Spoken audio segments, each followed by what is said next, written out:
Welcome back, everyone. I'm the Gamer, and we're back after a few days missed.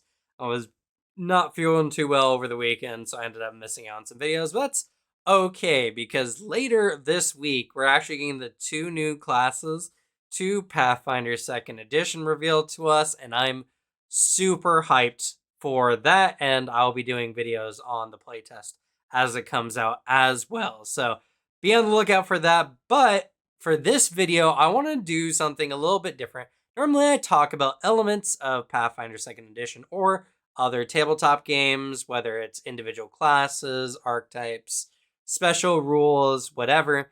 But let me make a more general video today. Let's talk about stuff that is more in my general wheelhouse, which is tabletop theory. Tabletop theory is the idea that it's like the science of kind of nailing down what makes a tabletop fun versus not. What is a good tabletop for an individual, and what are some of the common elements shared between other tabletops, as well as what can be done to improve? As we're currently in a day and age where tabletop is improving at a astronomical rate, much faster than it did in the past, and there's just so much to talk about. But today I just want to do something more practical on that end, which is what can you do to make your characters more interesting or to make your games more interesting as a GM? And it really actually boils down to some very base elements of tabletop.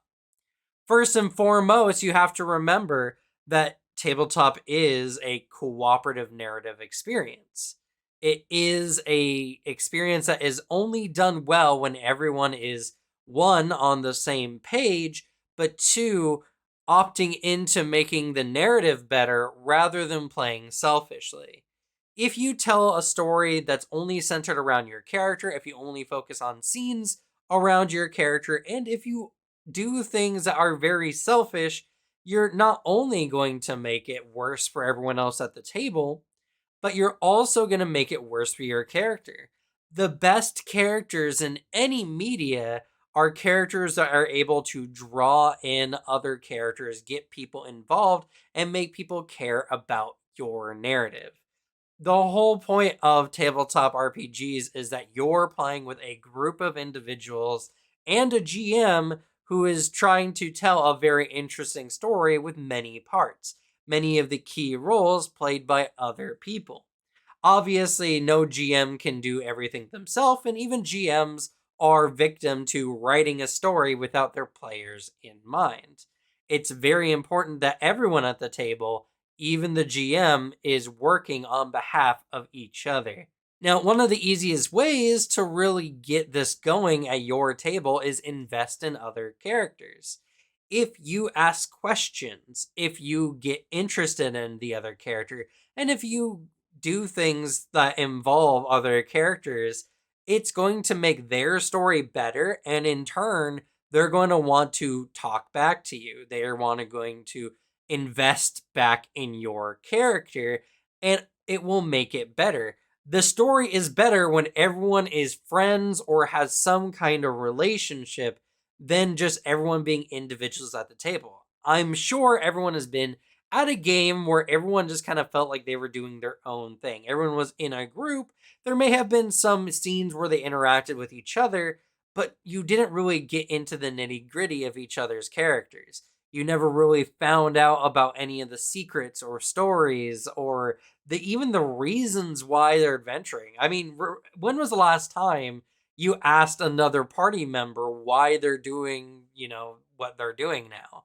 This whole adventuring thing, which is essentially equivocally like the most dangerous job people can take. What would push someone to do this? Obviously, your character needs a reason as well, but it's important that other characters kind of get invested. Other characters want to ask questions and the like. So, next time at your games, ask another player what they're doing, how they're doing, what's going on, is there anything they care about. This is great for actually producing extra material for your games. Your GM can take whatever is done through these conversations and add that to future storylines or plots. It's a lot of different things that kind of come together and make a tabletop experience, well, a tabletop experience. So, I guess the first tip I can really give is invest in the narrative and your fellow players. That will make the story inherently just better for everyone. And also, you'll actually dig up more things. There's so many times players miss things in the setting, miss interesting tidbits, miss things that make them interested in the lore because they just fail to ask because they're just waiting to be told what to do next. You got to be the one to go out and search for that information, get interested, and get involved so that, what happens next is a much more personal event for your character. So now that we got the basics of teamwork, let's talk about the basics of what you can do for your character. There's a lot of times where people are invested in the idea of their character or in the build of their character. They're like, I made this monster hunter. He hunts in this specific way, does this specific thing. He also can use some magic. That's really cool. And while that might be an interesting character, it might even be a real thought out build. It's not a great character if you were to look at it from a narrative perspective. The my character is awesome story is not a very good one, and something that honestly I see a lot, especially doing public events where anyone just comes in, and since they don't have a frame of reference for the rest of the group, they only focus on their character, but they only focus on the things they like about their character and not necessarily about the things that maybe not might not matter as far as their build or even what they think is cool. Give your character first and foremost a reason to be an adventurer. Make it something that they can pursue. Make it a goal that they're trying to achieve. I want 10,000 gold pieces to buy back my family home. That is a huge story driven goal that can be achieved in a game. And it's something that takes some time. Once you eventually get to 10,000 gold, you're already pretty far in your adventure, more than likely. So, and I mean, it doesn't have to be gold, obviously, and be whatever currency in whatever game you're doing, but just something like that is so interesting. And to be fair, 10,000 gold is way more than the house should be, but it should be a goal along those lines. And there's all kinds of things that you can do with that story. Why are they buying it back? Did someone steal it from them? Did their parents have to sell it when they were poor? And now you want to buy it back and give your family somewhere to live nice again. It's a lot, and it's just a simple little tidbit you add to your narrative that, makes a lot of sense. I mean, where else are you going to get 10,000 gold other than being a adventurer of some kind? Whatever your goal is, just make sure it's something that is achievable and achievable by before the end of the campaign. If your goal is I want to kill the BBEG, well, that is a goal you can have, but that's not a goal that enhances the story because that's something that's already happening.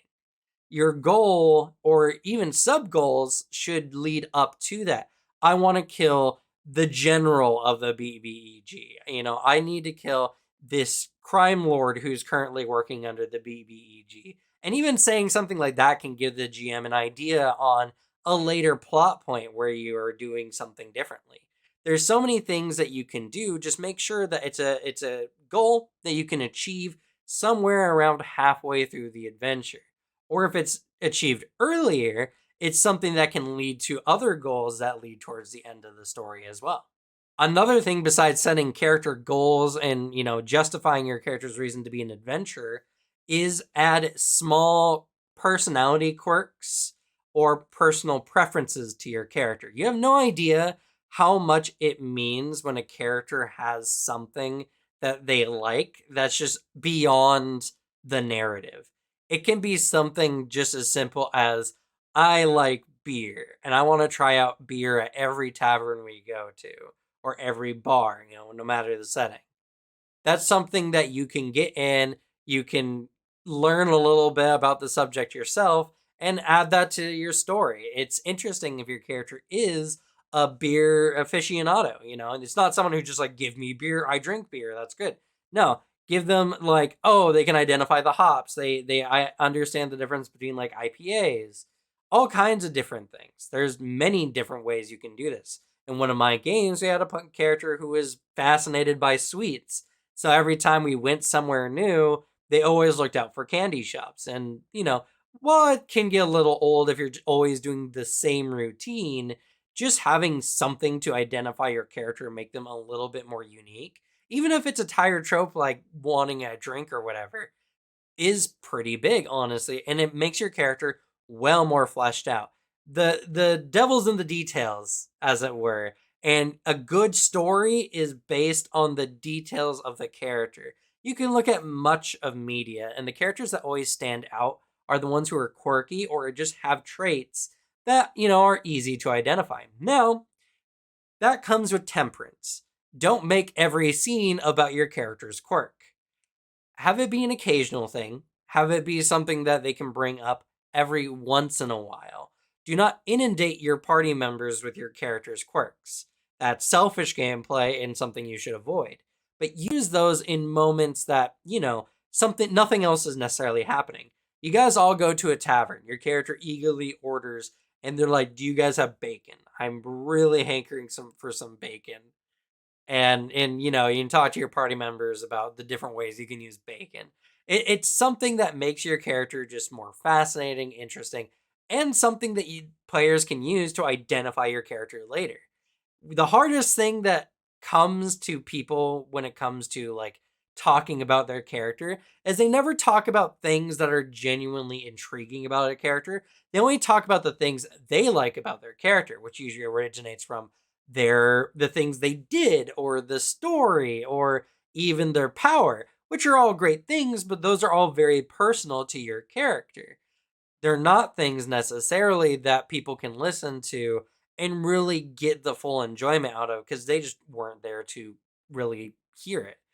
But they could say, "Oh, that's actually very interesting that your character was very into architecture and was talking about the different kinds of structures of citadels and stuff like that."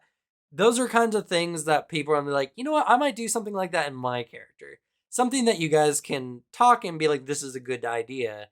It's a lot of just don't think single-mindedly about your character. Think about where your character fits in the story and think about ways you can make your character a much richer and more, noticeable part of the environment rather than just, oh, it's another dark edgelord character because they're a dime a dozen and nothing makes them really unique.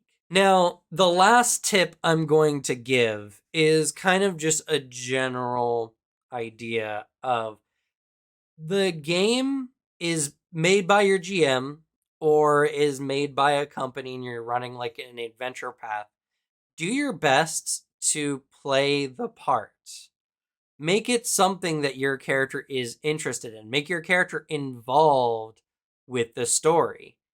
The best story moments come from characters who have personal ties to what's going on. If you look at Lord of the Rings, each character in the Fellowship has a purpose, has something that they have to do with it. Whether it's the hobbits trying to protect their shire and maybe looking for adventure, whether it's Frodo who has the ring, who has to constantly deal with the mental battle that of the ring's influence, or Sam Gamgee who's worried about Mr. Frodo and is doing his best to protect him, or whether it's about Gimli and Legolas, coming from opposing cultures, wanting to add what they can to this journey, but along the way, finding out that they can have friendships along lines that, of I guess it wasn't even mutual hatred. Dwarves didn't like elves, but elves didn't really care about dwarves. Sometimes they're like, oh, dwarves are kind of greedy. But other than that, like, it's the idea of these two people who come from different cultures that kind of clash against each other becoming friends over the course of their journey. And it's really fun because each character can talk about their culture, how it applies to what's going on, but as well, they can talk about how their cultures interact with each other. That's another great thing, is just look how your character's narrative kind of intersects with other characters' narratives in your story. Even if you don't know before the game starts, you might be able to learn something just by asking questions, kind of tying back to the first tip I gave. All in all, make your character a part of the world, of the setting, of the narrative that's being told. If you are a character in the story, you're going to have a better time than if you're just some weirdo tagging along. Not that a weirdo can't have a good story, but you're going off a lot less, and it's a lot harder for you to actually get your character invested in what's going on because nothing really ties to them. So, in your best interest, just invest. Invest in everything that you can as a player and as a character, and it will make your narratives just better. These are general tabletop tips. You can use this in any game, whether it's Vampire the Masquerade, whether it's Lancer, whether it's Pathfinder 2nd Edition or D&D 5e. There's so much you can do to tie your character to the narrative. Even if you do enjoy the silly, nonsensical goober characters, make a goober character from the setting. Many settings have very silly, strange characters. You can look at Tom Bombadil from The Lord of the Rings, for instance, who was a strange little man, but he had immense power. But his overall involvement in the story wasn't that big, besides a couple of events. But he made the world more interesting knowing that he was in it. And that's what you can do with your characters, is your characters can be somewhat disconnected, somewhat goofy, but as long as they behave as a character in the setting would, then there's nothing you can't really do. One of the players in my current game for Pathfinder 2nd Edition, we're running Riptide. They're playing a Fae. They're a very strange creature. They play with slightly different rules, and they act very strangely, but they act exactly how you would think a Fae in the setting would work. So they actually enhance the setting by being as weird as they are, rather than just being some weirdo who you don't understand how. If it breaks immersion that your character is even there, then you're playing selfishly and you're doing something that is overall breaking the immersion of the game. Now, whether that's what you and your table wants to do is a different story, but if you want the best tabletop experience, invest in the game. And so, first tip is don't play selfishly, invest in the party and your GM. Second tip is give your character unique details. Flesh your character out. Your build doesn't really matter. Your character's story is what matters to the narrative overall. And no matter what your build is, it can be interesting in the realm of the story that you're telling. And third and not least is take the setting and the world into consideration and make characters who can exist in that setting. Even if they're a little weird, even if they're a little strange, as long as you overall pay attention to how the setting is set up, there's nothing you can do wrong. And even the silliest of characters can be quite impactful in the narrative overall. But that's going to be it for me. I hope this video helped some of you out. Hopefully, these are tips that you guys can take into your games.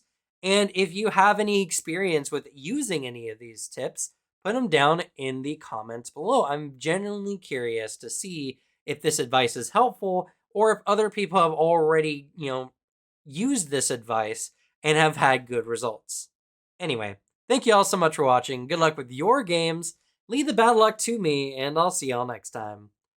Bye.